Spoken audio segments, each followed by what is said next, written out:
Madame, Monsieur, bonsoir, bon dimanche. Face à l'actu de ce dimanche, se plante dans le sillage de la 51e édition de la fête nationale, la fête du 20 mai, qui, comme vous le savez, va se célébrer le week-end de la semaine prochaine. Nous allons essayer de parcourir, de rentrer ce soir dans le méandre, dans les secrets de l'hôtellerie au Cameroun.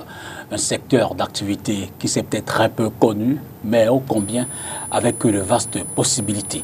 On va donc essayer d'explorer ce secteur-là avec l'une des personnalités, l'un des experts en la question, en la matière, plusieurs dizaines d'années d'expérience jusqu'au plus haut niveau de la gestion de grands espaces hôteliers du Cameroun. Il a donc accepté ce soir de venir partager son expérience, interpeller la jeunesse et surtout vanter le mérite de cette activité. Mais comme vous le savez, face à l'actu, c'est également l'occasion pour la rédaction de STV de présenter quelques reportages phares tels que observés durant la semaine.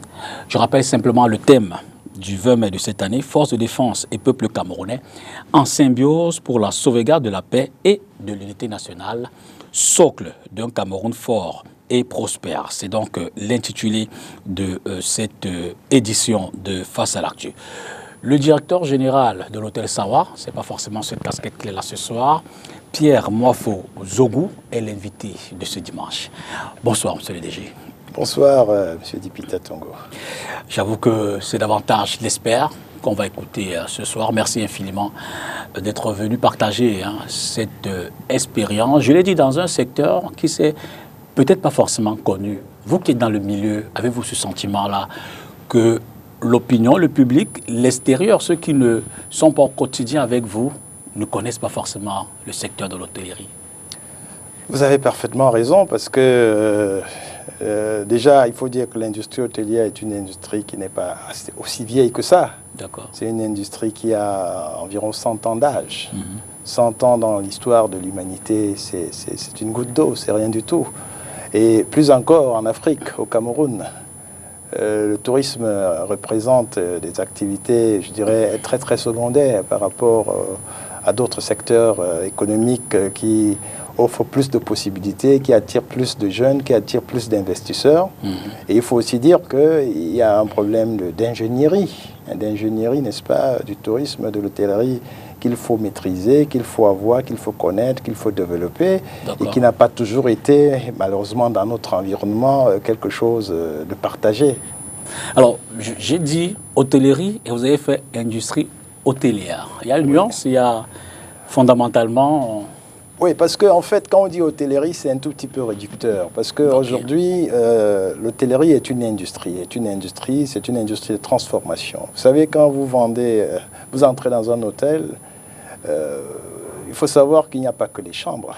Absolument. Il n'y a pas que les chambres. Déjà, les chambres, il ne suffit pas de mettre un lit, il ne suffit pas de mettre des oreillers, de mettre une salle de bain pour en faire un lieu de vie. Absolument. Un lieu de vie avec tout ce que ça comporte aujourd'hui, de moderne, de contemporain, nécessite, je dirais, beaucoup d'investissements technologiques.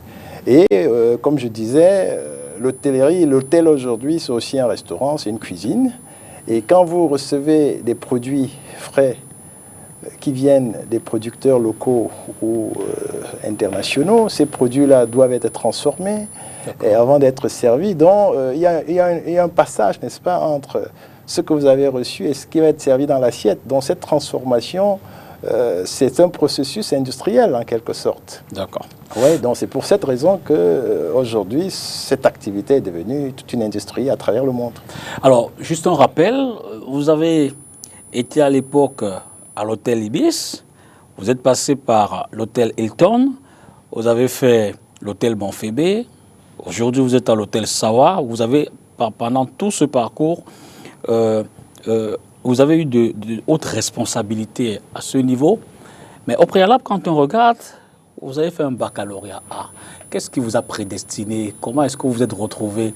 Est-ce qu'il y a eu un clic dans votre vie, parti d'un bac A pour faire l'industrie hôtellerie? Quel est le schéma? Bon, je dirais déjà que à l'époque, quand nous étions au lycée, moi j'ai été au lycée Leclerc pour le citer, quand on arrivait en classe de première, on avait des séances d'orientation qui étaient organisées. Et lors de ces séances d'orientation, on demandait aux élèves quelles étaient les filières, n'est-ce pas, qu'ils envisageaient choisir. Et vous savez, quand vous étiez dans une série littéraire et que vous n'aviez pas nécessairement envie d'être enseignant, d'être journaliste, il fallait creuser. Voilà, il fallait creuser, il fallait chercher. Et un des secteurs qui n'est-ce pas, nous intéressait, c'était les secteurs des métiers de l'hôtellerie et du tourisme, qui à l'époque étaient des secteurs nouveaux, qui étaient très porteurs et qui étaient intéressants, n'est-ce pas, pour les jeunes que nous étions. D'accord. Donc c'est ainsi qu'avec ce baccalauréat, nous avons pensé que c'était un choix. C'était un choix. Dans mon cas, c'était mon troisième choix. Ce n'était pas le premier, ce n'était pas le deuxième, mais c'était le troisième. Et donc, il fallait donc arriver à l'université, tester, n'est-ce pas, les autres options, effectivement, pour voir que le secteur hôtelier avait des possibilités. Et c'est à travers un concours de bourse lancé par le gouvernement tunisien où je suis admis que je me retrouve dans ce secteur-là. D'accord. On va revenir sur ce parcours d'un moment à l'autre, là peut-être pour nous, de prendre le premier reportage de ce soir. Et puis derrière, on revient découvrir l'industrie de l'hôtellerie, puisqu'il faut s'arriver au thème actuel. Unité nationale au Cameroun, mythe ou réalité? Qu'est-ce que c'est que l'unité nationale? Parce que déjà, il faut définir ce que c'est que l'unité nationale. Le vivre ensemble. C'est-à-dire que de l'Est à l'Ouest, du Nord au Sud, nous sommes tous Camerounais, nous sommes appelés à vivre ensemble. C'est donc ça qui fait l'unité nationale. Donc, l'unité dans les mœurs, l'unité dans la façon de faire, l'unité dans la gestion, n'est-ce pas, des pouvoirs au sein du peuple camerounais. Même s'il y a des efforts à ajouter pour qu'elle tende vers la perfection, je pense que c'est un symbole de l'unité. D'autres sont sceptiques au regard d'une montée inquiétante des velléités de division. Il y a beaucoup à faire, parce que nous voyons certaines régions qui se sont mis qui se sont énervées et tout, sont fâchées. Mais on doit tout faire pour maintenir cette unité-là, quelles que soient, n'est-ce pas, les situations, les étapes, les épreuves que le Cameroun traverse. Maintenir l'unité nationale, un objectif établi et indiscutable. Mais comment? D'aucuns ont leur petite idée. Pour consolider cette unité, il faut que tous les Camerounais soient une seule personne. Vivre ensemble, laisser tout ce qui se passe. Je proposerais vraiment qu'on soit au-dessus de cet esprit de tribalisme qui commence à persister et que nous nous unissons pour nous développer. Et nous vivons en tant que fils du territoire camerounais et le territoire doit être uni. Voilà qui fixe les premières attentes à l'approche de la célébration de la fête nationale. Retour sur ce plateau, je le rappelle, on parle grandement dans le sillage de la fête du 20 mai. On a décidé ce soir de découvrir un secteur d'activité très peu connu du public. L'invité, il a d'ailleurs dit, du haut de son expérience, Pierre Moifo, un expert sur ces questions. Alors, monsieur le DG, vous avez un DES, donc un master en ingénierie des systèmes et innovation, qu'on ne l'a pas fait ici. Vous avez une maîtrise en sciences de gestion également, que vous avez obtenue en France. Est-ce que dans notre pays, il y a des institutions, de hautes institutions, qui permettent d'avoir une formation de qualité? Sinon, quel est le circuit pour arriver à un niveau comme le vôtre? Bon, ce que je veux dire d'entrée des jeux, c'est que tous les baccalauréats permettent d'accéder à des études supérieures.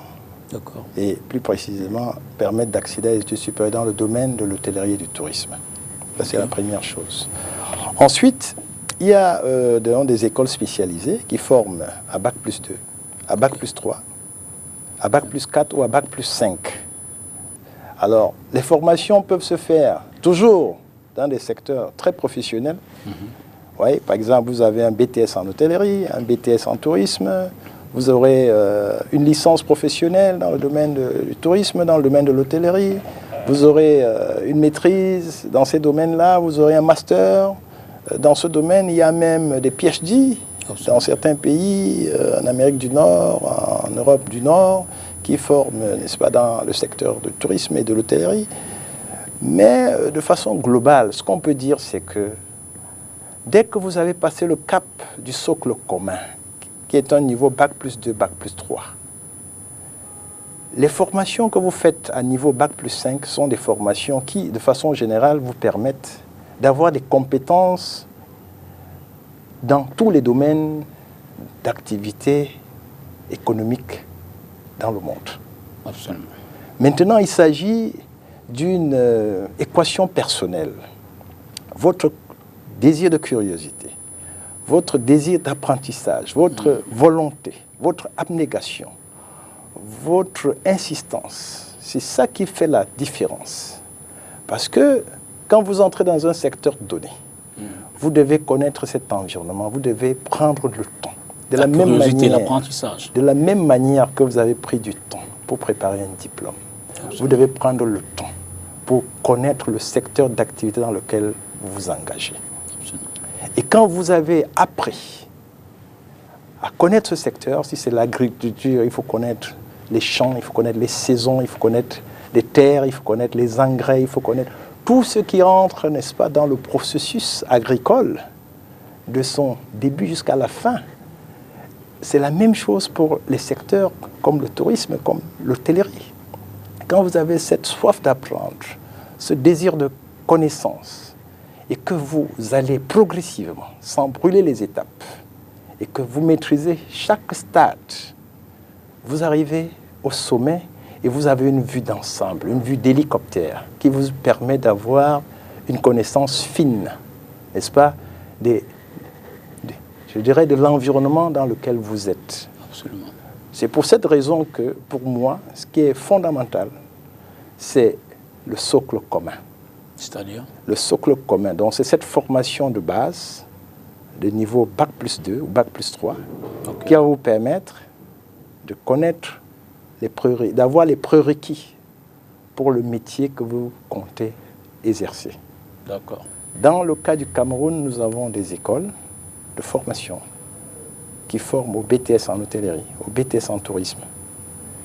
Il y a dans certaines de nos universités des licences professionnelles qui sont délivrées. La question qu'on peut se poser, c'est le contenu des formations, les capacités, n'est-ce pas, pour ceux qui sortent nantis de ces diplômes, d'être véritablement compétitifs sur le marché. Parce qu'il faut le dire, le marché est de plus en plus exigeant. Absolument. On recherche des profils pointus. On ne se contente plus aujourd'hui d'un candidat qui sait écrire, qui sait lire, qui sait calculer. Il faut aller au-delà. Il y a des nouveaux métiers qui voient le jour. Absolument. Donc, aujourd'hui, on va vous demander, vous qui voulez travailler dans l'hôtellerie, d'être capable de maîtriser l'informatique, de maîtriser Internet, les réseaux sociaux. Parce que si vous voulez mettre votre restaurant en vitrine, on va vous demander, par exemple, d'avoir une activité permanente sur les réseaux sociaux, sur Facebook, sur Instagram, sur YouTube. Il faut pouvoir créer des réels que vous allez diffuser sur ces réseaux sociaux. Peut-être que vous allez mettre les plats que vous produisez dans votre restaurant sur TikTok. Voilà. Il va peut-être falloir utiliser l'intelligence artificielle pour développer de nouveaux concepts. Donc, bref, on est dans un environnement qui se meut tous les jours. Et ce qui va être demandé à un candidat à une fonction dans ce secteur, c'est d'être polyvalent. Absolument. Donc, c'est cette polyvalence que nous recherchons aujourd'hui sur le marché de l'hôtellerie. Mais avez-vous le sentiment que la formation que vous avez suivie personnellement répond-elle aux exigences aujourd'hui de votre profession? Mais cette formation, je peux dire que m'a apporté, je dirais, le tiers. Le tiers, n'est-ce pas, de ce que je fais dans ce métier-là. Là, je reste dans l'hôtellerie. Absolument. Maintenant, la formation que j'ai eue par la suite dans le domaine du management de façon globale m'a apporté, je dirais, le deuxième tiers qui est fondamental dans le cadre de la gestion des entreprises, pour ainsi dire. Et le troisième tiers réside, n'est-ce pas, dans l'expertise, dans l'expérience acquise sur le terrain et qui est une expérience qui se multiplient, qui se développent chaque jour. Donc voilà un peu comment je pourrais dire, comment je pourrais présenter les formations, n'est-ce pas, que j'ai reçues par rapport à Autrement la réalité dit, d'aujourd'hui. en tant que manager, vous êtes obligé d'expérimenter, d'apprendre la multitude des secteurs d'activité qui c'est peut-être au-delà des exigences de votre profession. Absolument, parce que, voyez-vous, dans un hôtel, par exemple, un hôtel, c'est un lieu de vie. Okay. Vous retrouvez dans un hôtel tout ce que vous avez dans une ville.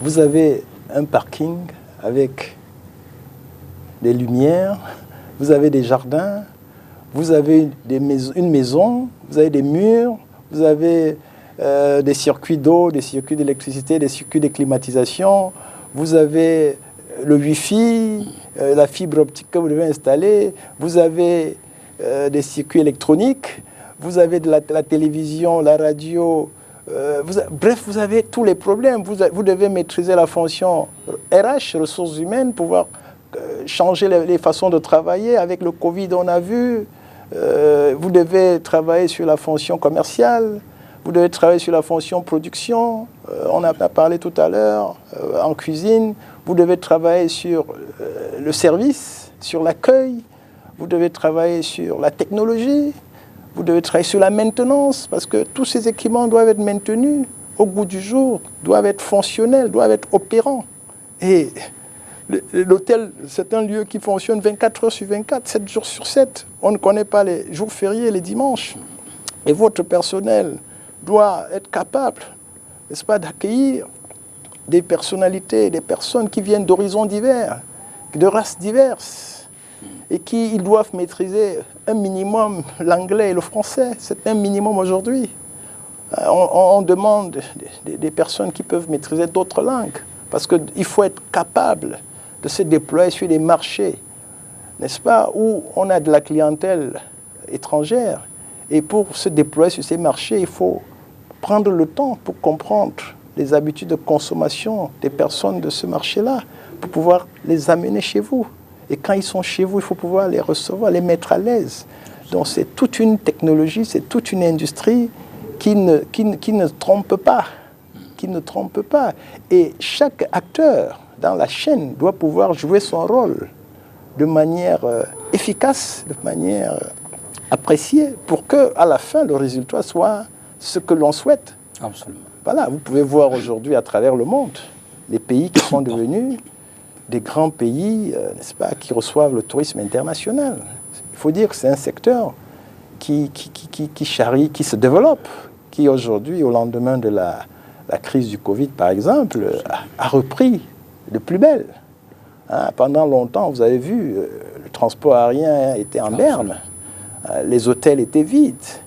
Oui, mais aujourd'hui, le tourisme mondial, le tourisme international reprend, n'est-ce pas, de belles couleurs. Et il faudrait que nous, au Cameroun, qu'on soit partie prenante pour faire du Cameroun un État fort, un État prospère, n'est-ce pas, comme vous avez dit d'entrée de jeu, dans le cadre du thème, n'est-ce pas, de cette 51e fête nationale de l'unité. Absolument. Alors, tout à l'heure, j'ai essayé de retracer un peu les différents hôtels dans lesquels vous avez meublé votre parcours. Quelles sont les responsabilités que vous y avez occupées et surtout, quelles sont les exigences propres à ces activités-là?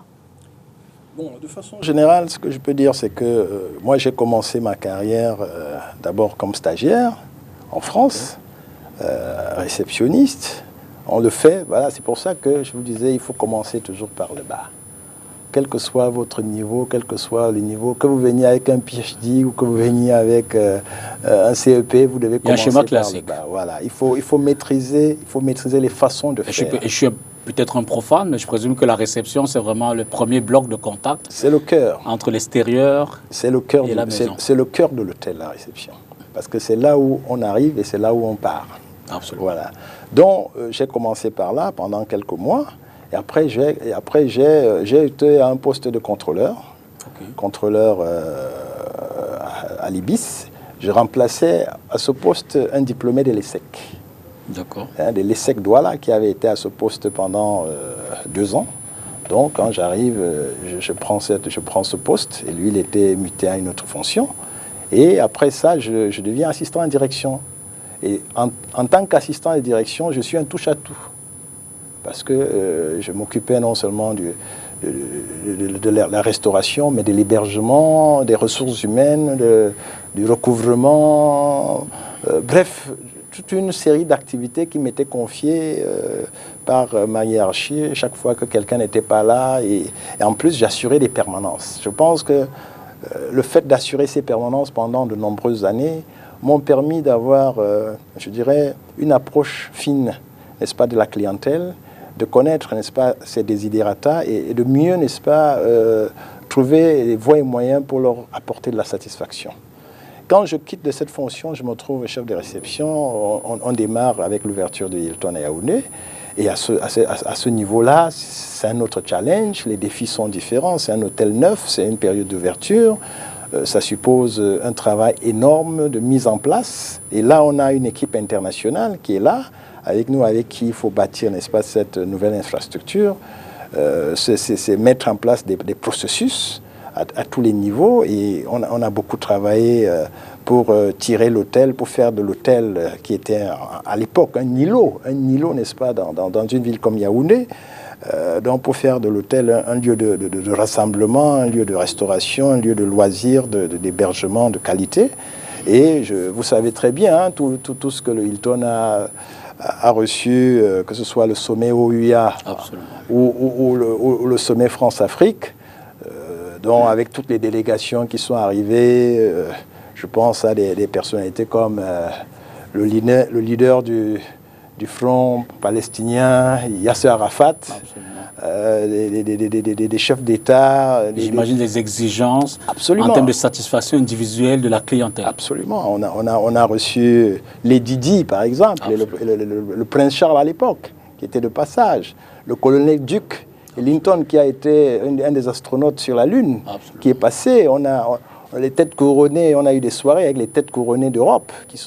Donc bref, il y avait toute une panoplie d'événements. Il fallait toujours être à l'avant-garde parce qu'il fallait... Et il faut, sur le plan de la différenciation culturelle, tenir compte, n'est-ce pas, de personnalités qui viennent de pays différents, qui ont des façons de voir les choses différemment, de manger différemment, etc. Donc ça a été un challenge puissant et c'est une école forte. C'est d'ailleurs pour cela que c'est le Hilton, à travers le monde, une référence. C'est-à-dire que ce sont des entreprises où le niveau de formation est très, très élevé parce que l'exigence l'est en elle-même.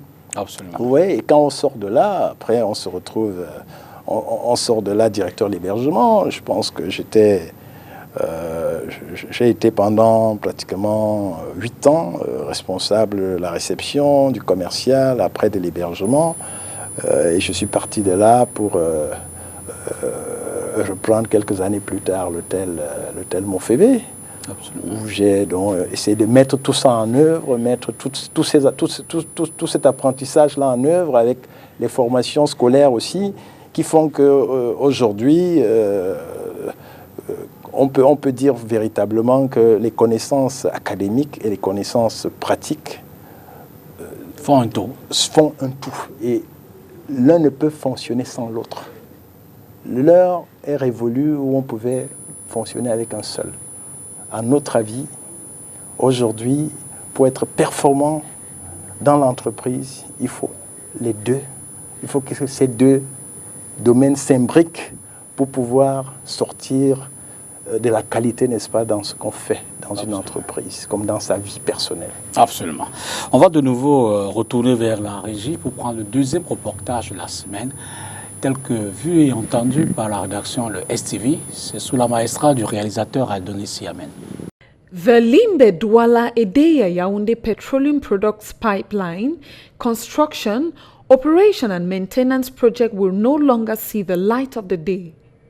The project that cost over 220 billion for an operating period of 30 years was signed in 2014. Following the termination of the contract, the private partner demanded the state, under a contractual provision, to refund 50% of the expenses already incurred on the project. These are quantified by the private partner at 11 billion CFA francs. Consequently, a firm liability which weighs on the state in relation to this project is estimated at 5.5 billion CFA, detailed in the document of 2022. 335 kilometers long, the first section of this pipeline was to extend over 110 km between the old town of Limbe and Douala, while the second extended over 70 kilometers between Douala and Edea. The third sector is at 175 kilometers long and will join Yaoundé from Edea with 30% of investment. The construction of this pipeline will put a 46% comparative advantage on the maritime freight between Limbe and Douala, 24% on the average transport by road and rail, to reduce the transport cost between Limbe and Douala and between Douala and Yaoundé by 28%. Retour sur le plateau, poursuit cette émission. Alors DG, j'imagine que au regard des exigences, on en parlait à l'instant, certainement, je ne vais pas dire des caprices pour faire péjoratif, mais je dis vous gérez des individus au niveau intrinsèque, au-delà de la notoriété des établissements que vous avez observés. Je présume que c'est un métier, un secteur qui a beaucoup d'inconvénients, certes peut-être des avantages, mais quels sont ceux, en termes d'avantages et des inconvénients, auxquels vous faites face au quotidien? Je veux dire, quand on se réveille le matin jusqu'au coucher du soir, dans ce schéma-là, quels sont vos défis? Bon, je dirais d'abord et avant tout que les métiers du tourisme et de l'hôtellerie sont des métiers prenants. C'est-à-dire? Où vous n'avez pas vraiment du temps libre pour vous. Ok. Je vous ai dit tout à l'heure qu'un hôtel est un lieu de vie. Absolument. Qui fonctionne 24 heures sur 24, 7 jours sur 7. Un client est satisfait à 3 heures du matin, vous êtes obligé d'être debout. C'est, disons, à travers, si ce n'est pas vous directement, c'est quelqu'un, c'est un de vos collaborateurs. Absolument. Donc, quelque part, ça vous interpelle. Et donc, vous devez mettre en œuvre des protocoles, des processus qui font que, quelle que soit l'heure, quel que soit l'endroit, dès qu'il y a quelque chose qui se passe dans votre établissement, que des réponses appropriées soient trouvées. Absolument. Donc, la plus grande difficulté, c'est cette obligation, n'est-ce pas, de présence. Même quand vous êtes en vacances, même quand vous êtes en week-end. Vous avez toujours une oreille. Absolument. Vous ne pouvez pas dormir. Il m'est arrivé d'être réveillé à 2 heures, à 3 heures du matin tout au long de ma carrière, parce qu'il y avait des soucis, il y avait des problèmes. Il a fallu, à des moments, gérer des arrivées. Un avion qui ne partait pas ou qui arrivait avec des personnes qu'il fallait loger, tout ça. Et l'hôtel nécessairement n'était pas à mesure d'accueillir. Donc il fallait nécessairement quelqu'un pour pouvoir... Donc il m'est arrivé de partir, de me réveiller dans la nuit, de démarrer, de me retrouver à l'hôtel pour pouvoir régler un problème, mettre mes clients à l'aise. Et vous pouvez le faire, ça peut vous prendre tout le restant de la nuit jusqu'au matin. Voilà, il y a des moments où les machines tombent en panne.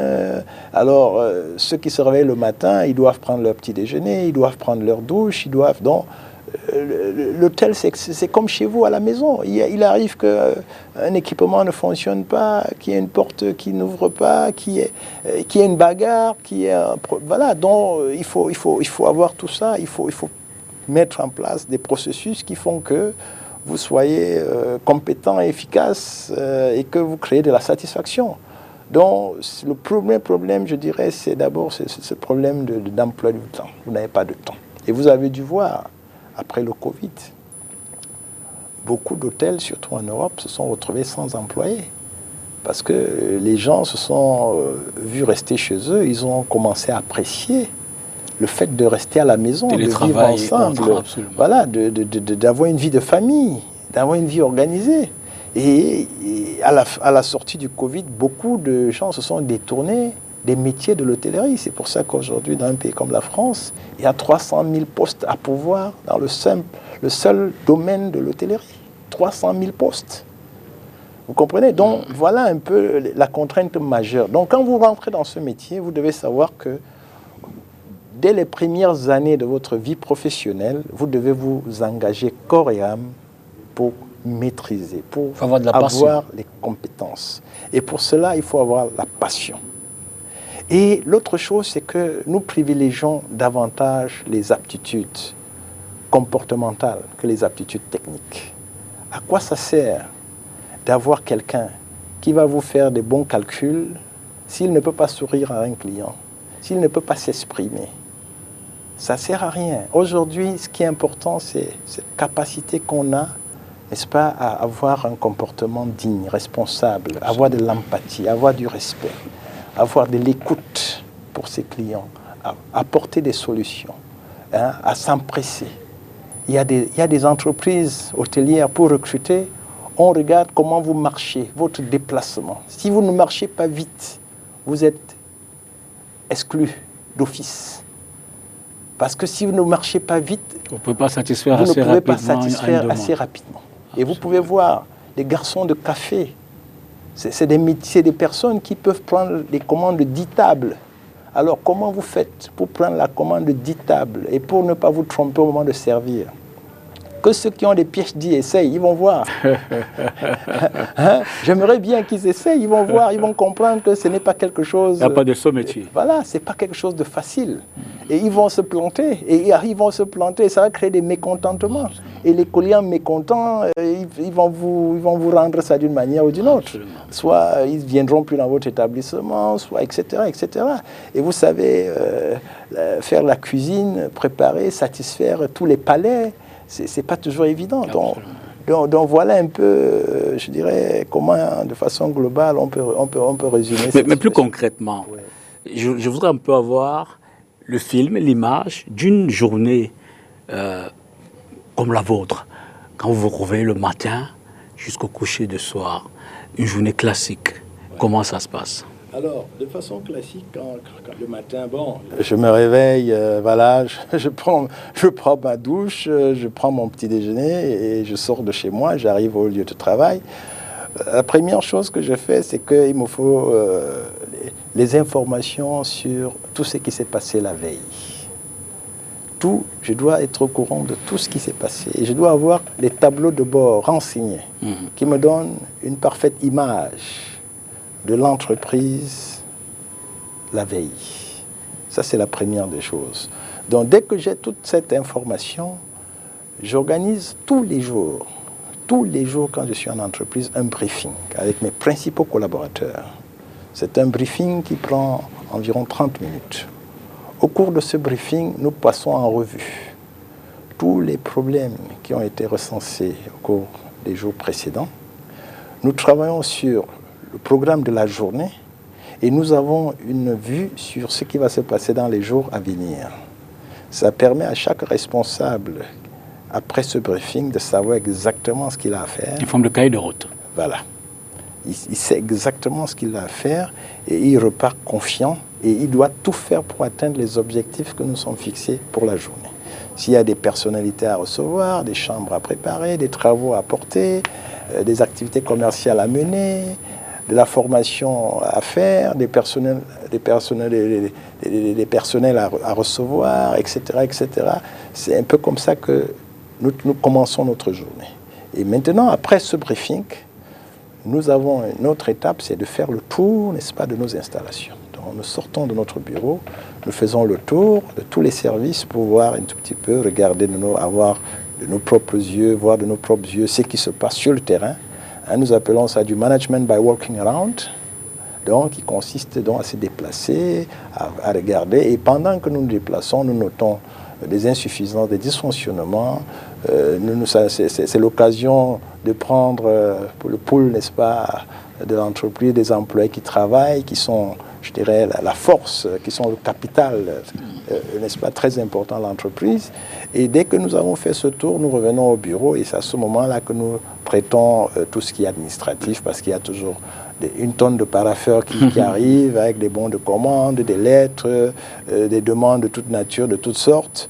Donc nous faisons ce travail-là jusqu'à ce que nous prenions notre pause, qui nous permet de nous arrêter pendant 1h30 environ, et après rebelote, c'est reparti pour la même chose. Donc travail administratif, ça peut être des réunions par exemple pour analyser les comptes clients, pour analyser les comptes d'exploitation, pour faire du recouvrement, pour développer des activités commerciales, des activités marketing, pour anticiper sur des événements futurs à venir.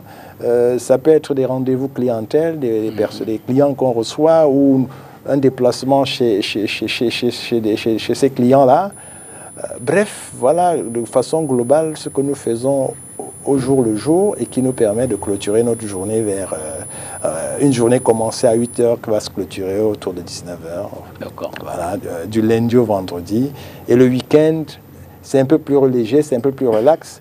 Tout dépend des événements parce que si vous avez une assemblée générale, vous avez un mariage, ce sont des événements pour lesquels vous n'avez pas besoin nécessairement d'être là tout le temps. Okay. Mais vous devez avoir un œil là-dessus pour vous assurer que toutes les exigences du client seront respectées selon la promesse qui a été faite dès le départ. D'accord. Ouais, et donc, c'est comme ça, après les semaines se suivent et ne se ressemblent pas. Et il faut être, n'est-ce pas, capable de... Mais aussi loin que peuvent partir vos souvenirs, à titre personnel, avez-vous déjà eu, je ne vais pas dire un incident, mais une contrariété forte, majeure dans votre activité, dans votre service? Comment vous y êtes parvenu, si jamais à la remontée? Oups. Et vous savez, quand vous arrivez dans un hôtel et on vous dit qu'il n'y a plus d'eau, il n'y a plus d'eau, parce que peut-être le forage ne marche pas. Et la société qui doit fournir de l'eau a quelques difficultés ponctuelles, ce qui peut arriver, ça arrive partout dans le monde. Vous êtes mal parce que vous ne savez pas qu'est-ce que vous allez dire à vos clients. Parce qu'ils ne vont pas pouvoir prendre une douche. Absolument. Hein, vous pouvez encore, vous allez leur distribuer des bouteilles d'eau minérale. Mais est-ce que ça va résoudre le problème? Pas d'eau, pas de climatisation. Parce que l'eau, ça marche avec la climatisation. Donc, du coup, il n'y a pas d'eau, il n'y a pas de climatisation. Vous dégoulinez, vos clients dégoulinent. Ou bien vous allez dans un hôtel, l'énergie électrique ne fonctionne pas. Le groupe électrogène ne prend pas. Alors vous retrouvez les ascenseurs, tout est à l'arrêt. Tout est dans le noir. Un hôtel, tout est dans le noir. Il faut pouvoir résoudre ça. Voilà les difficultés qui se posent souvent. Hein, je ne parle pas depuis qu'Internet est arrivé. Dès que vous avez une coupure d'Internet... Ce sont les réseaux sociaux qui vous donnent l'alerte. Oui. Ou encore, souvent, on a les nuisibles. Un rat qui rentre dans un... Voilà, une fois, on a eu un rat qui est rentré entre deux cosses qui s'est mis là. Ça crée un court-circuit. Et oui. Alors, tout un pan de l'hôtel est dans le noir. Après, peut-être, c'est le rat. Après, il est brûlé. Ça crée un départ d'incendie. Oui, donc, si vous n'avez pas un système incendie en place, des systèmes d'évacuation, des systèmes... Donc, je veux dire, il y a beaucoup de choses qu'il faut pouvoir mettre en œuvre. Il faut rester sur le qui-vive de façon permanente. Et il faut anticiper tous ces problèmes-là. C'est ça le problème d'un hôtel. Il faut anticiper. Non seulement il faut être à l'écoute du monde, parce que ce qui se passe dans les grandes destinations touristiques, à Paris, à New York ou à Montréal, il faut pouvoir développer la même chose ici chez nous, parce que c'est le même client qui parle de New York. C'est une concurrence transversale. Absolument. Absolument. Et même en Afrique aujourd'hui, il faut pouvoir expliquer, n'est-ce pas, à vos collaborateurs que vous êtes en concurrence avec les principales villes africaines. Et quand on choisit de faire un événement dans une ville, on ne choisit pas au hasard. C'est parce qu'il y a des structures d'hébergement. Il y a un potentiel qui peut accueillir cette conférence. Ouais, le niveau d'attractivité n'est-ce pas, d'un pays, d'une ville, d'un hôtel, dépend, n'est-ce pas, des structures, de tout ce que vous avez mis en place. Et l'hôtellerie, c'est un domaine à forte intensité capitalistique. Il faut des fonds, et des fonds importants, parce que tout ce que vous avez à l'hôtel est importé. Absolument. Ouais. Mais au-delà de tous ces sacrifices, est-ce que l'activité est rentable? Est-ce qu'à la fin de la journée, vous êtes quand même, pas que la satisfaction personnelle, mais puisque vous êtes une activité commerciale, est-ce que vous parvenez à faire votre chiffre et qui sait peut-être à dégager des marges pour entrevoir des investissements, des actions à venir? Absolument. Ce qu'il faut dire, c'est que tout dépend de l'environnement dans lequel vous êtes. D'accord. Un hôtel a vocation à faire des bénéfices. Et les bénéfices que l'hôtel produit doivent être réinvestis dans l'hôtel. Ça, c'est le principe. Pourquoi? Parce que plus l'hôtel prend de la valeur, plus il coûte cher. Si vous prenez de l'argent que l'hôtel a produit pour investir dans d'autres activités, le risque, c'est quoi? C'est qu'à terme, vous aurez un outil vieillissant qui n'aura pas été rénové et vous allez perdre de la clientèle. Et la perte de clientèle va entraîner la perte du chiffre d'affaires et la faillite. C'est pour cette raison qu'en général, quand vous investissez dans un hôtel, le fonds de commerce prend de la valeur parce que, au fur et à mesure que vous rentabilisez, vous réinvestissez dans l'hôtel. Après avoir bien évidemment satisfait vos actionnaires, Absolument. rembourser les prêts que vous avez dû prendre pour pouvoir mettre en place cette infrastructure. Absolument. Oui, mais il y a de la rentabilité dans tous les secteurs de l'hôtellerie. C'est d'ailleurs pour cette raison que c'est un secteur très, très prépondérant aujourd'hui à travers le monde. Mais il faut tenir compte de l'environnement. Pour le cas du Cameroun, par exemple, le secteur hôtelier est dominé par le tourisme domestique. C'est les locaux qui utilisent les hôtels au Cameroun de manière principale.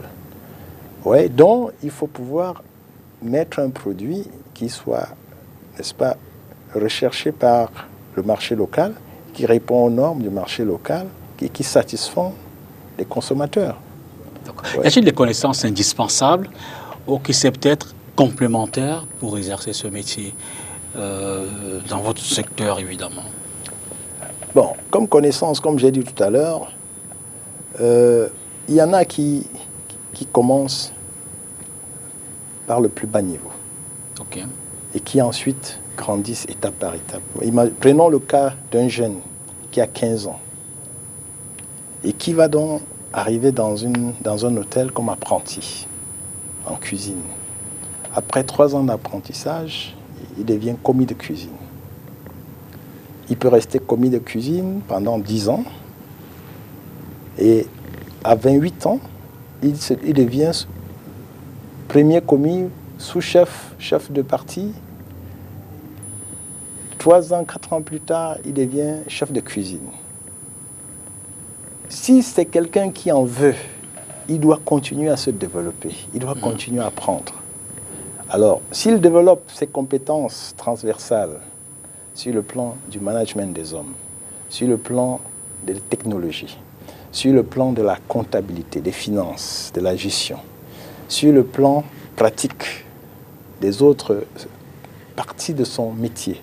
C'est-à-dire, s'il a fait que de la cuisine, il faut qu'il s'occupe de la restauration, il faut qu'il s'intéresse à l'hébergement, la gestion de la réception, la gestion des étages. Il faut qu'il s'intéresse à la maintenance. Il peut, au bout de 15 ans, 20 ans, se retrouver à un poste de directeur. Il est entré, il avait 15 ans.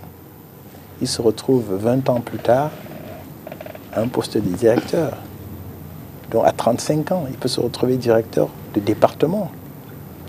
Et s'il excelle, il démontre des capacités relationnelles, de contact, il est capable de gérer non seulement la clientèle, mais aussi les autres parties prenantes.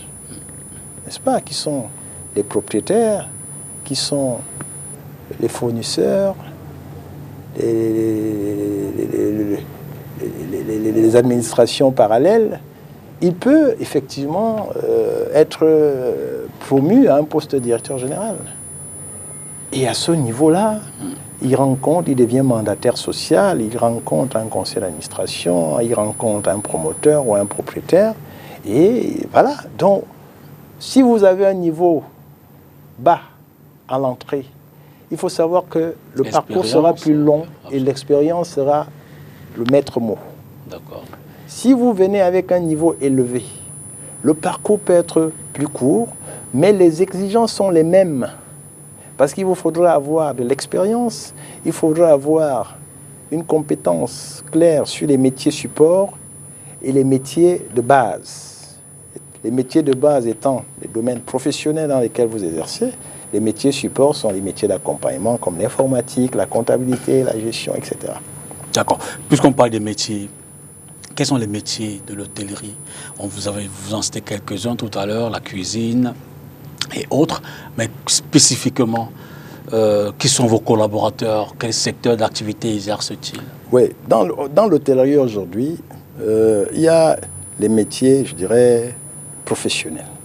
Okay. C'est la cuisine, c'est la restauration, c'est l'hébergement. Ça, c'est vraiment le cœur du métier. Dans la cuisine, comme j'ai dit tout à l'heure, vous avez les plongeurs, les stewards, vous avez les commis de cuisine, les chefs de partie, bouchers, poissonniers, vous avez les sauciers. Après, vous progressez, ça c'est la base. Après, vous progressez, vous pouvez avoir donc des postes de chef de partie, de sous-chef de cuisine, de chef de cuisine. Ensuite, vous avez la pâtisserie où vous pouvez commencer comme commis pâtissier. Ce sont des domaines qui se développent énormément, boulangerie, pâtisserie. Et vous évoluez commis pâtissier jusqu'à être chef pâtissier et vous dépendez d'une cuisine, d'une brigade de cuisine entière. Ça, c'est pour la cuisine. En restauration, salle particulièrement, vous commencez comme commis de restaurant ou de bar, vous évoluez, vous devenez chef de rang, demi-chef de rang, après maître d'hôtel. Après maître d'hôtel, vous devenez premier maître d'hôtel, après vous devenez directeur de restaurant. Voyez. Quand vous avez... Bon, après, vous avez les banquets aussi. Hein, il y a plein d'événements qui sont organisés à travers le pays, là. Et quand il y a des réceptions partout, à gauche, à droite, donc il y a une organisation. Chacun sait ce qu'il doit faire, quel est son poste, qu'est-ce qu'il doit... Voilà, qu'est-ce qui est attendu de lui. Voilà, donc, vous avez ça dans la restauration. Maintenant, dans la partie hébergement, vous avez les étages. Et là, dans les étages, vous avez les valets de chambre. Vous avez les valets de lieux publics. Hein, comme on dit, les agents de surface. Vous avez ensuite ces valets de chambre, les femmes de chambre, hein, ça dépend. Après, vous avez les gouvernants d'étage, vous avez la gouvernante générale ou le gouvernant général, donc ils coiffent toute la partie étage, donc ils sont chargés de l'entretien des chambres. Et vous avez une autre partie, lingerie. Vous avez des commis de lingerie, des chefs lingers, et généralement, c'est donc une blanchisserie, une lingerie dont on gère le linge sale, le linge propre, le linge neuf. Voilà, on peut faire des raccommodages, etc. parce qu'il y a des machines à coudre. Voilà, donc vous avez des séchoirs, des machines à laver, des calandres. Voilà, des tables de finition. Vous avez un certain nombre d'équipements comme ça qu'il faut connaître, qu'il faut maîtriser, avec lesquels il faut pouvoir travailler. Et dans l'autre partie de l'hébergement, vous avez la réception. Et au niveau de la réception, vous avez les postes de standardistes, vous avez le réceptionniste, vous avez le réceptionniste caissier, le réceptionniste de nuit ou night auditor, comme on dit. Vous avez des postes de revenu manager, qui sont des postes nouveaux qui ont vu le jour, où on va travailler sur le yield management, par exemple, qui est une technique, n'est-ce pas, d'optimisation des revenus en tenant compte des surfaces, des espaces vendus, n'est-ce pas, et des prix du marché. Voilà, donc vous avez des postes comme ça. Ensuite, vous évoluez, vous pouvez être donc, chef de brigade réception, adjoint chef de réception, chef de brigade de nuit ou night manager, par exemple. Voilà, donc, et au-dessus de tout ça, vous avez donc souvent un directeur d'hébergement pour des très grands hôtels, ou un directeur de la restauration, et vous pouvez aussi avoir, ou un directeur d'exploitation, donc qui va gérer tout ça. Après, vous avez à côté un service commercial avec des commerciaux, des attachés commerciaux qui ont la charge de vendre Vous avez quelqu'un qui est en charge, par exemple, de la communication, des relations publiques, et qui va gérer tout ce qui est présence sur les réseaux sociaux, qui va gérer les contacts, la création d'événements, parce qu'il faut inventer, il faut créer des événements pour mettre l'hôtel. Ça dépend de la taille de l'hôtel, ça dépend, n'est-ce pas, des moyens qui sont mis à disposition.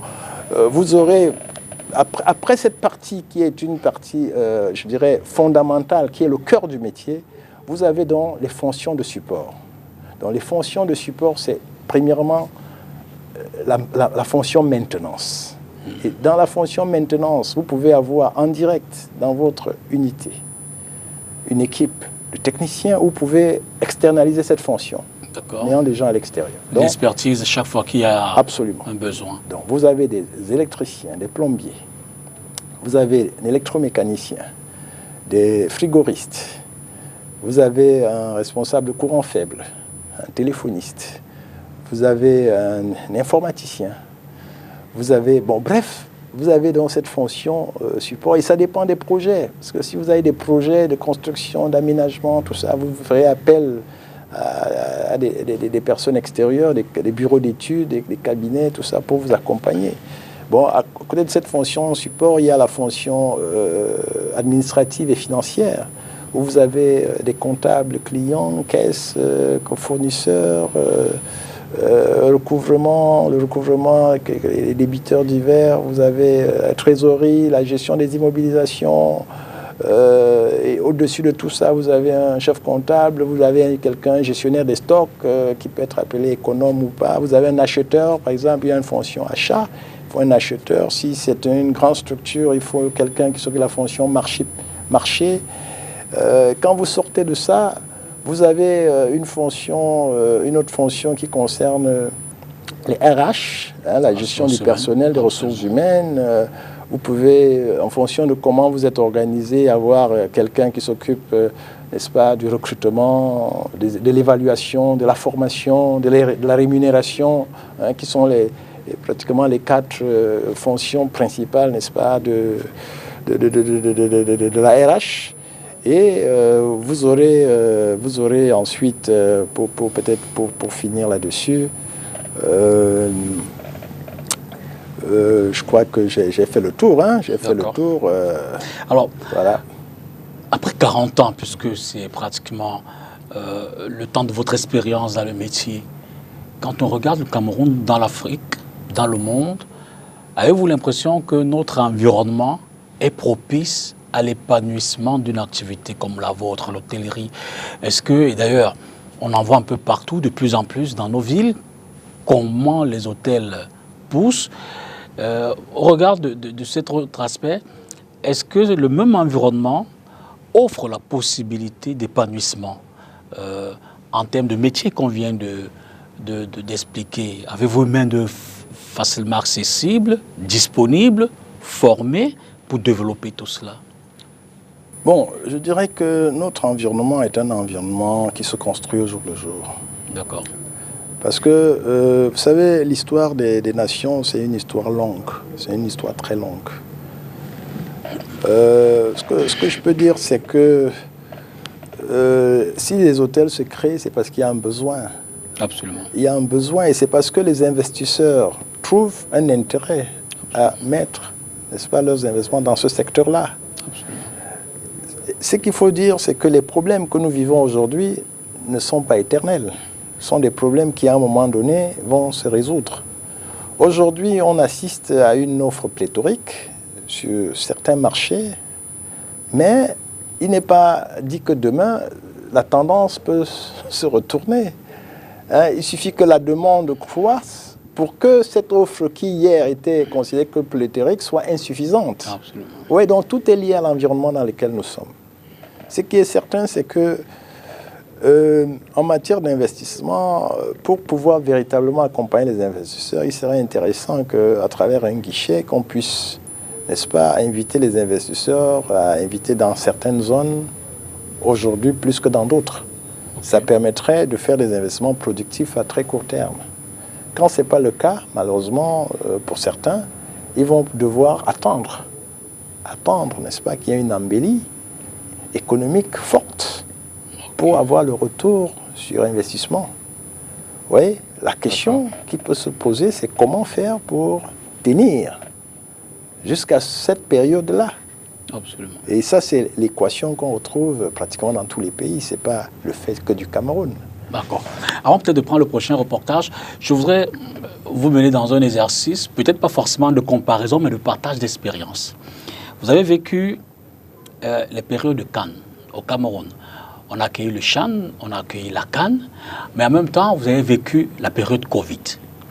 Ces deux temps-là, comment est-ce que vous, en termes d'offreurs de services en hôtellerie, en termes d'affluence, qui c'est peut-être pendant les Cannes, et le sens contraire pendant la période Covid, comment vous l'avez Oui, bon, ce qu'il faut dire, c'est que l'hôtellerie a cette particularité que c'est une activité fluctuante, variante.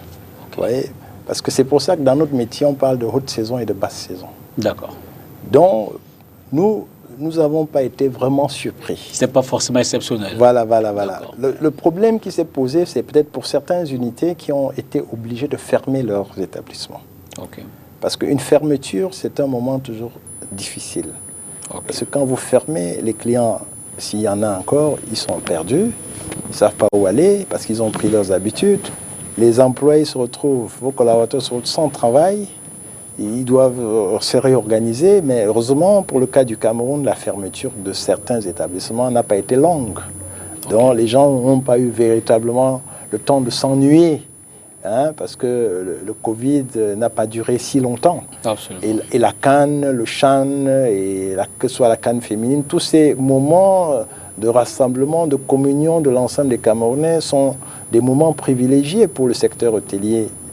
Nous en redemandons, parce que c'est à travers ce genre de rencontres, ce genre d'événements que le secteur hôtelier vit. Et nous pouvons remercier et féliciter notre gouvernement pour toutes les actions qui ont été menées dans ce domaine et qui nous ont permis de vivre cette fête africaine avec beaucoup de passion, avec beaucoup de présence. Et comme j'ai dit, nous en redemandons. D'accord. Le temps du 4e reportage de l'émission de ce dimanche. Suivez plutôt. Au lendemain de l'accident qui a coûté la vie à 15 passagers de la compagnie de transport touristique Express SA à 30 km de Garoua-Boulaye, le ministre des Transports Jean-Ernest Ngalé-Bibéré a eu la main lourde. La compagnie est suspendue pour une durée d'1 mois éventuellement renouvelable pour manquement grave à la réglementation en vigueur ayant conduit à un accident avec dommages matériels et corporels ainsi que des pertes conséquentes en vie humaine, selon la décision ministérielle. 24 heures après cette suspension, une descente au siège de l'agence touristique au lieu dit Douche ici à Douala ce 12 mai montre que la décision du ministre des Transports est respectée sur le terrain. Portail fermé, impossible de pénétrer dans l'enceinte de la compagnie. Pas d'aller et venue des passagers comme à l'accoutumée ici. Un vigile est à l'entrée et explique aux voyageurs l'absence d'activité ce jour. Ces derniers sont alors contraints de trouver d'autres solutions pour se déplacer. Jusqu'au 11 juin, Touristique Express SA est interdit de toute activité de transport routier des personnes sur le territoire national.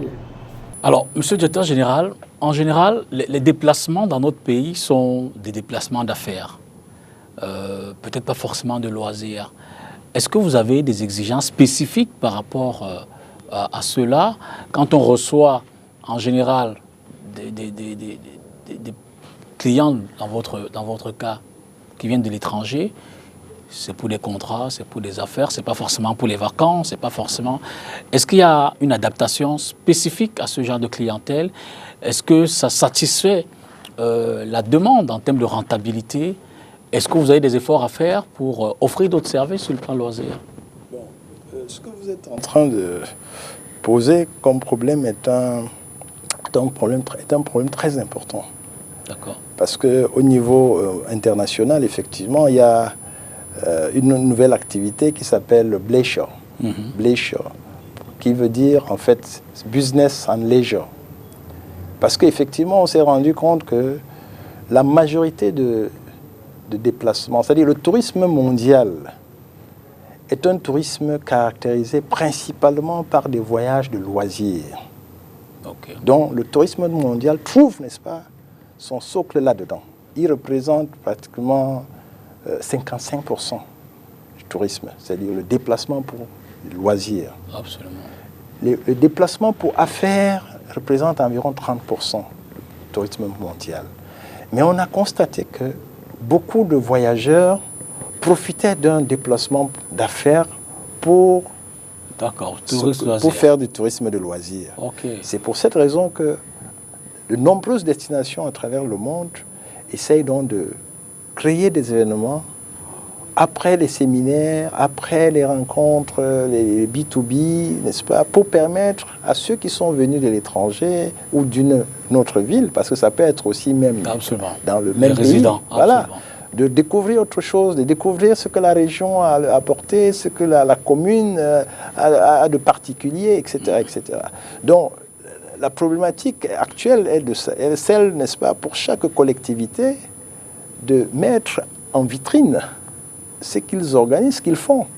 On doit être capable, dans chaque commune de notre pays, d'avoir un calendrier d'activités, de lieux à visiter, d'activités culturelles, sportives, qui vont intéresser tous ceux qui y viennent pour des affaires, le temps d'un week-end comme le temps d'une semaine. C'est de ça qu'il s'agit. Au niveau de nos établissements hôteliers, ce que nous essayons de faire, c'est de maintenir une activité récurrente dans le domaine du sport, par exemple en ayant soit un cours de tennis, soit une piscine, soit une salle fitness, soit un spa.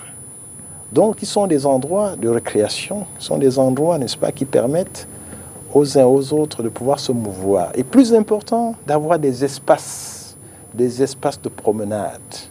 Parce que vous imaginez quand vous arrivez dans un hôtel, si vous êtes cloîtré dans votre chambre pendant 2, 3 jours, 4 jours, vous avez à un moment donné, vous avez l'impression que vous ne respirez pas suffisamment. Absolument. Donc vous avez besoin de vous détendre, vous avez besoin de marcher, vous avez besoin de...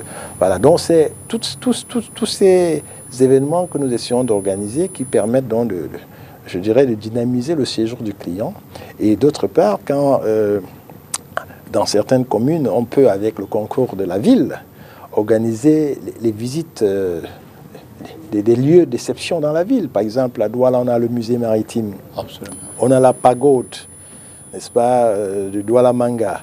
On a le Douala Art en plein Bonanjo.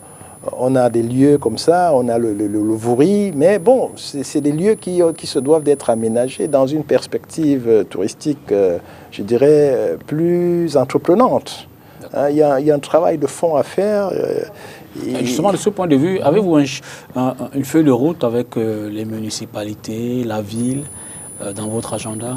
Bon, disons que nous restons une entreprise et nous sommes obligés, malheureusement, de nous intéresser d'abord à nos activités principales. D'accord. Mais nous sommes disposés, n'est-ce pas, à accompagner chaque fois qu'on nous interpelle les municipalités, la délégation du tourisme, n'est-ce pas, pour des activités qui font appel à notre expertise pour accompagner le mouvement. Mais l'autre défi que vous rencontrez certainement dans l'évolution technologique, on parle des réseaux sociaux, mais bien au-delà, il y a la digitalisation du secteur, il y a la numérisation. De plus en plus, on voit ça au-delà de l'hôtellerie, dans le monde, dans le fonctionnement des activités quotidiennes. Est-ce que les hôtels au Cameroun, est-ce que le secteur s'arrime? Est-ce que quelqu'un peut facilement venir dans un hôtel avec sa carte, par exemple, de crédit et se dire, j'ai pas de liquidité, je le mets quelque part? Est-ce que des empreintes digitales pour identifier? Je veux dire, est-ce que le Cameroun, dans son arsenal hôtelier, s'arrime à la modernité? Ah oui, ça, vous pouvez en être certain. Je crois que vous êtes bien au courant qu'il y a un mois environ que le ministère des Relations extérieures a lancé l'application e-Visa, qui permet, n'est-ce pas, aux voyageurs venant de l'étranger, n'est-ce pas, d'obtenir leur visa en ligne. Absolument. Et de rentrer au Cameroun. Donc, c'est pour vous dire que le Cameroun est véritablement engagé dans cette modernité technologique et numérique, et que nous, au niveau des hôtels, nous faisons de même, parce que voyez-vous, aujourd'hui, non seulement les hôtels ont des serrures électroniques, de la vidéosurveillance, Les cartes de crédit sont légion courante. Vous allez constater que beaucoup d'hôtels ont des terminaux de paiement électronique, ont des guichets automatiques de banque qui sont installés. Beaucoup d'hôtels sont présents sur le net, sur les réseaux sociaux. Vous pouvez faire vos réservations en ligne. Les grands sites de réservation comme Booking.com, Airbnb, tout ça, charrient un nombre important, n'est-ce pas, d'établissements hôteliers et touristiques de notre pays. Donc, c'est dire que toutes ces plateformes sont des lieux, n'est-ce pas, de commercialisation et nous avons l'obligation d'y être pour ne pas être hors du monde, hors du circuit normal des affaires. Donc, ce sont des problématiques actuelles qui nous interpellent et nous avons mis en place une veille, n'est-ce pas, pour pouvoir être présents sur tous ces segments-là et être véritablement efficaces. D'accord. Est-ce que ce métier dont on essaie d'évoquer les exigences en termes de formation académique, en termes de formation métier, en termes d'expérience, est-ce qu'il est favorable aux dames, aux femmes, aux épouses, aux jeunes filles? Mais écoutez, aujourd'hui, il n'y a plus de différence entre un homme et une femme. Ça, c'était l'égalité de sexe, de genre. Ça, c'était une époque révolue. C'est une époque révolue. Hein, n'est-ce pas, que de parler de différence entre une femme et un homme sur le plan du travail, pratiquement. Aujourd'hui, les organisations apprenantes comme les nôtres essaient plus de s'adapter. Il s'agit de s'adapter. D'accord. Donc, aujourd'hui, quand vous avez une femme dans votre entreprise, vous allez vous adapter, n'est-ce pas, à l'évolution, n'est-ce pas, de sa vie professionnelle, de sa vie personnelle, en essayant de l'accompagner. Aujourd'hui, nous sommes davantage à l'écoute de nos salariés. Le monde a changé. On ne gère pas les hommes aujourd'hui comme on les gérait il y a un siècle. Le monde a changé. On est à l'écoute parce que notre force, la force d'une entreprise, ce sont ces hommes. Absolument. Donc, si vous n'êtes pas à l'écoute des hommes que vous employez au quotidien, vous ne pouvez pas grandir. Et il faut mettre la barre toujours très haute si on veut arriver. Donc, il faut développer ces hommes, il faut écouter, il faut connaître quels sont leurs besoins, quels sont leurs désirs et quelle est la meilleure manière de s'épanouir. Dans notre service RH, par exemple, travaille sur les nouvelles formes de travail et de collaboration en entreprise. Oui, c'est vrai que c'est un travail de longue haleine, ça prend du temps parce qu'il faut interroger le microcosme local, il faut interroger la réglementation, il faut, voilà, on essaye de voir comment, par exemple, comment on peut développer l'apprentissage. Oui, parce qu'on s'est rendu compte qu'on est dans une société où les jeunes arrivent sur le marché de l'emploi tardivement. Hein, ceux qui ne peuvent pas faire des grandes études, il faudrait les prendre dès l'âge de 15 ans et les mettre dans les entreprises où elles peuvent apprendre ou bien auprès de maîtres qui peuvent les former pendant 3 ans, 4 ans pour qu'ils aient une compétence technique avérée. Ça permettrait ça éviterait la déperdition, n'est-ce pas, de notre jeunesse. Parce que quand vous attendez 18 ans, 20 ans, c'est trop tard. L'enfant a pris des habitudes, il a créé autour de lui une manière de vivre qui n'est peut-être pas compatible aux attentes des parents. Alors, donc ces enfants-là, s'ils sont pris en charge très vite, ils seront mis dans des canaux de formation qui vont permettre que, à l'âge de la majorité, ils auront déjà une compétence. Et pour répondre aux besoins substantiels de vie, de survie, si vous voulez, ils auront les moyens pour pouvoir le faire. Parce que les problématiques qui se posent à ces âges-là sont des problématiques, je dirais, de nutrition, vraiment des problématiques basiques. Donc, nous pensons et nous réfléchissons sur ces sujets-là pour voir comment nous pouvons accompagner notre jeunesse en essayant, n'est-ce pas, de les prendre très tôt pour pouvoir leur donner une formation de base qui pourra les servir soit chez nous, soit ailleurs, n'est-ce pas, dans le sens de créer, n'est-ce pas, un mouvement que les autres entreprises pourront prendre pour transformer véritablement... dans le sens de lutter contre le chômage. Absolument. Alors, Monsieur le Directeur Général, après 4 décennies, après avoir parcouru tous les secteurs de votre métier au quotidien, à se lever très tôt le matin, à dormir très tard, souvent avoir des nuits blanches, avez-vous toujours la même passion? Avez-vous toujours ce même sentiment de vouloir se lever le matin avec les yeux brillants et se dire tout au long de la journée, je vais à mon lieu de service que j'aime et je vais me donner à fond pour être satisfait le soir et donner la même satisfaction à tous ceux que je côtoie tout au long de la journée. Est-ce qu'on ne se lasse pas dans un métier comme le vôtre? Je crois que c'est quelque chose de... Je veux dire, c'est pour ça que j'ai dit au départ qu'il faut faire ce qu'on aime dans sa vie. Absolument. Tous ceux qui vont faire les choses parce qu'ils sont obligés de le faire vont vite se lasser. Il faut d'abord faire ce qu'on aime. Il faut se donner les moyens de faire ce qu'on aime. Et il faut persévérer dans ce qu'on aime. Parce que ça prend du temps, mais ça va être payé à la fin. Vous voyez, pourquoi moi, cette passion reste permanente? Parce que j'ai passé 18 ans de ma vie à Yaoundé et 17 ans de ma vie à Douala. Professionnelle, vie professionnelle. 18 ans à Yaoundé, 17 ans à Douala. Ça fait un total de 35 ans. En train de travailler dans des environnements différents. C'est le même pays, certes, mais ce sont des environnements différents. Donc, vous comprenez que quand vous avez cette chance de pouvoir arriver tous les jours dans un environnement et de savoir que vous créez de la valeur ajoutée au quotidien, vous êtes là pour accompagner les gens, accompagner vos collaborateurs, non seulement sur le plan professionnel, même souvent en tant que grand frère, en tant que parent, parce que par vos conseils, par votre vie, par votre exemplarité, vous créez des vocations. Donc du coup, vous avez le sentiment que le travail que vous faites est utile. Utile pour vous-même et utile pour la société. Et vous voyez, et dans ce cadre-là, vous ne pouvez pas baisser les bras. Parce que ce que vous faites est reconnu et apprécié. Ce que vous faites est utile.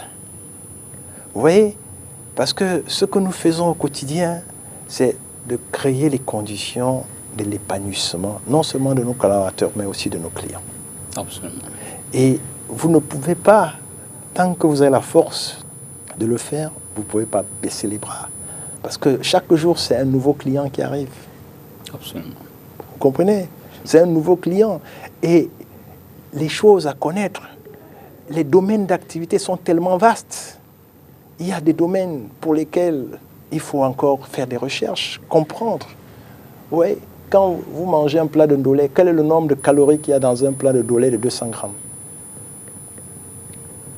Quand vous mangez un plat de bongo chobi de 300 grammes, quelles sont les calories que vous mettez en avant? Vous comprenez que le champ de connaissances, d'expérimentation est large, énorme. Et c'est pour cette raison que toute personne qui veut véritablement travailler, s'engager, ne peut pas chômer dans notre environnement. Monsieur le directeur général, les projets de construction d'hôtels, ils sont nombreux au Cameroun. Est-ce que vous ne craignez pas que ces multiples investissements pourraient tuer la poule aux yeux d'or, particulièrement quand on parcourt le plateau Jos, le centre-ville à quoi, que ce soit Douala ou Yaoundé, que ce soit Bafoussam, on a vu de nouvelles infrastructures de qualité hôtelière. Avec la Cannes, on est allé jusqu'à Garoua, avec de très beaux stades, mais de très beaux hôtels aussi. Est-ce que tout ça ne contribue pas à créer une concurrence qui sait peut-être affaiblir notre environnement hôtelier? Moi, je pense que sur cette question-là, il faut relativiser l'analyse. D'accord. Pourquoi? Parce que nous sommes un pays, on va dire, environ 27 millions d'habitants. Les grandes villes comme Douala et Yaoundé sont des villes avec 3-4 millions, 2-3 millions, je ne sais pas exactement le chiffre. Hein, on parle de 3,5 millions environ. D'accord. Quand vous prenez cette population dans cette ville et vous prenez le nombre d'hôtels qu'il y a, sachant qu'on a un tourisme domestique fort, je peux vous répondre là que les hôtels sont insuffisants. Le problème, c'est quoi? C'est qu'il faut créer la richesse. Il faut que les 27 millions de Camerounais créent de la richesse pour développer des activités économiques. le développement des activités économiques vont entraîner forcément l'occupation des hôtels, l'animation des hôtels, les stades de football dont vous parlez. Vous avez l'impression qu'il y en a beaucoup, mais c'est un problème économique. À partir du moment où les activités économiques sont florissantes, ou sur la population de 27 millions, vous avez une grande partie qui crée de la richesse, qui crée de la valeur ajoutée, parce qu'elle est au travail en permanence. Ces espaces de sport, ces espaces d'hébergement seront utilisés, seront exploités de façon permanente. Oui, aujourd'hui on voit les choses parce qu'on a l'impression qu'il n'y a pas assez de monde. Absolument. Mais ça peut aller très vite. Les investissements qui sont faits dans le pays de façon globale peuvent contribuer d'une certaine manière à faire vivre ces établissements assez rapidement et de manière satisfaisante. Absolument. Donc, pour ma part, ces investissements sont importants pour notre pays, très importants. Maintenant, il faut que les autres parties prenantes puissent conduire le mouvement en créant les conditions qui permettent un plein épanouissement de ces investissements-là. Dès lors, comment vous voyez justement l'entreprise, l'avenir du secteur? C'est un secteur en friche. De façon générale, dans toute l'Afrique, le tourisme africain est à ses débuts. C'est un tourisme balbutiant parce que nous avons d'énormes richesses qui ne sont pas encore connues, ni de nous-mêmes, ni du monde extérieur. Oui. Donc, ce qui va se passer, c'est que vous ne pouvez pas imaginer quand certains investisseurs voient toute la mangrove qu'il y a autour de Douala. Les gens imaginent des yachts, des ports de plaisance. Débarquer à cet endroit. Voilà. Alors que nous, on voit ça comme un handicap. Ouais. Pour d'autres, c'est une opportunité. Absolument. Vous comprenez? Donc, le tourisme africain a des belles lettres à écrire dans le futur. Et regardez les statistiques mondiales, les prévisions démographiques. On annonce en 2100 une population africaine d'environ 3 milliards de personnes. Vous imaginez 3 milliards de personnes, ils vont se déployer comment? Ils vont se déplacer comment? Je suis né dans un pays qui avait 7 millions d'habitants. Quelques années plus tard, ce pays a 27 millions d'habitants. Nous sommes en 2023. Imaginez le Cameroun en 2073, dans 50 ans. Quelle sera sa population? Est-ce que les infrastructures qui seront là à ce moment-là permettront de satisfaire la demande? Regardez un pays comme notre voisin, notre plus grand voisin. Le Nigeria. Vous voyez, la population actuelle qui est de 250 millions d'habitants, les perspectives en 2100, on parle d'un pays de 500 millions qui va doubler sa population. À un moment donné, ce trop-plein, il faudra bien que les Africains, avec les mouvements de population, les découvertes, les voyages à travers le continent, se déplacent. La jeunesse camerounaise est appelée à aller découvrir, à sortir. Les jeunes aujourd'hui ne doivent pas se contenter de rester dans leur ville. Ils doivent se déplacer, aller voir ce qui se passe ailleurs, dans d'autres villes du Cameroun, dans les pays voisins. C'est à travers ce voyage, cette expérience, qu'ils vont développer des aptitudes, qu'ils vont développer des connaissances. Vous en parlez avec tellement de passion qu'on a du mal à vous arrêter. Je ne me permettrai pas certaines politesses, mais on va peut-être prendre le dernier reportage de l'émission et puis revenir pour les 2 dernières questions, sinon peut-être 3, avant de conclure. La régie avec Adené Siamen. Reportage. 3 conditions font d'une maladie une crise de portée internationale. Le coronavirus l'a été. 3 années plus tard, ce n'est plus une urgence sanitaire. La décision est de l'Organisation mondiale de la santé. Premièrement, il faut que ce soit un événement extraordinaire. Et comme vous voyez, Covid n'est plus un événement extraordinaire. Nous vivons avec cette affaire depuis plus de 2 ans et le monde entier a fini par s'habituer. Deuxièmement, il faut qu'il y ait un risque de transmission dans d'autres États en raison de la capacité élevée de propagation internationale, ce qui n'est plus le cas aujourd'hui. Troisièmement, il faut qu'il y ait la nécessité d'une action internationale concertée pour qu'on puisse y arriver, pour qu'on puisse arriver à détecter et à prendre en charge cette pandémie. Le Covid n'est pour autant pas terminé. Des cas sont enregistrés au quotidien. Nous avons enregistré il n'y a pas 3 semaines une poussée de plusieurs cas de Covid dans une prison. Nous enregistrons des cas et il y a des gens qui en meurent. Donc Covid est toujours là, Covid est toujours dangereux et ça peut se propager. Si on a un cluster, ce que nous appelons un cluster dans une ville comme Yaoundé, ça peut se transformer dans toute la ville, ça peut aussi se transporter dans toutes les autres régions. Donc Covid est toujours là. En plus de ça, nous avons toujours les variants qui nous ont posé tant de problèmes au micro. Ils sont toujours là, ils continuent à circuler, avec la possibilité d'ailleurs qu'on ait un autre variant qui entre. Cette maladie est une source potentielle d'épidémie, relève le médecin qui appelle à la prudence. Nous sommes désormais dans une gestion de long terme. Dès qu'on a la fièvre, dès qu'on a le moindre problème, allons consulter et demandons qu'on nous teste non seulement le palu, mais Covid aussi. Nous avons pris de bonnes mesures de distanciation, mais le port du masque doit maintenant continuer à rester quelque chose qu'on doit envisager. Dès qu'on est malade, dès qu'on tousse, dès qu'on a un syndrome grippal, on doit prendre l'habitude de mettre un masque pour protéger l'environnement, pour protéger les autres. Les mesures d'hygiène des espaces, d'hygiène des locaux, et nous ne devons pas abandonner tout ça. Ça doit être des choses qu'on doit continuer à maintenir. Ça doit être les gains post-Covid. Nous devons maintenir la surveillance, et notamment la surveillance aux frontières, la surveillance partout pour que s'il y a des cas qui s'annoncent, qu'on puisse les détecter. L'OMS a déclaré le 5 mai dernier la fin de l'urgence sanitaire pour le coronavirus, qui a fait environ 20 millions de morts dans le monde entier. Évidemment, beaucoup de passion, beaucoup de... on sent vraiment une forte énergie dans votre récit de vos domaines. Mais, monsieur le directeur général, on va peut-être sortir par là.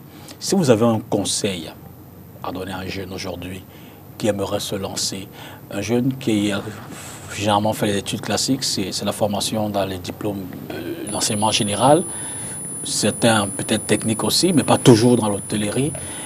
Quel est le conseil que vous lui donneriez? Quel est le schéma qu'il pourrait suivre pour épouser cette profession-là?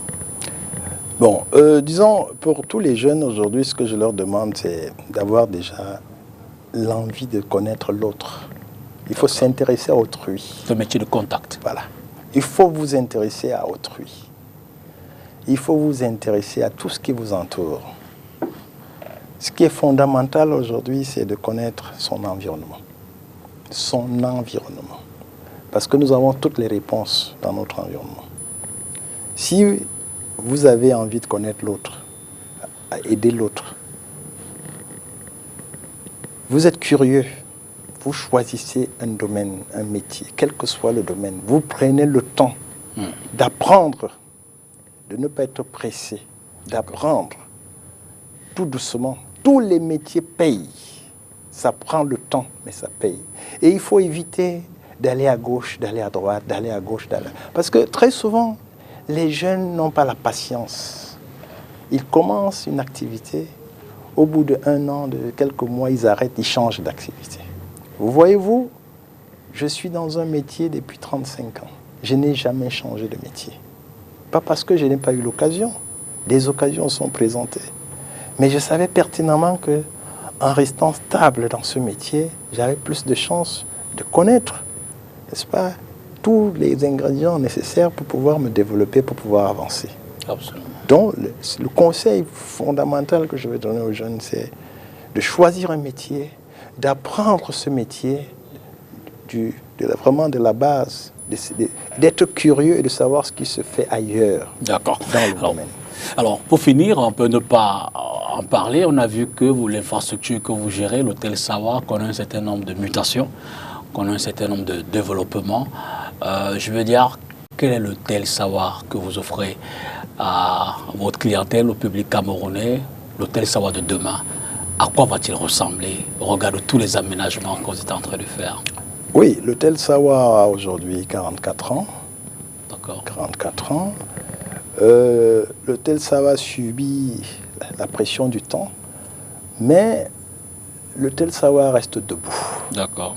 Donc, notre réponse, n'est-ce pas, aux exigences du marché, c'est de pouvoir y arriver, mais de manière progressive, sans mettre en péril notre gestion, notre infrastructure. Parce que, voyez-vous, on peut aller sur le marché, lever des fonds, mais être capable de rembourser. Il ne faut pas mettre la charrue avant les bœufs. Donc, ce que nous faisons aujourd'hui, c'est de faire des investissements qui tiennent compte de notre capacité réelle et qui nous permettent de nous projeter sans risque sur le marché. Absolument. Et en captant une clientèle qui est intéressée par les grands espaces, parce que nous sommes pratiquement sur 3 hectares, en plein Bounanjo, c'est un hôtel public, ça appartient à l'État. Nous arrivons ainsi, n'est-ce pas, à satisfaire des segments de clientèle qui, ma foi, continuent à nous faire confiance.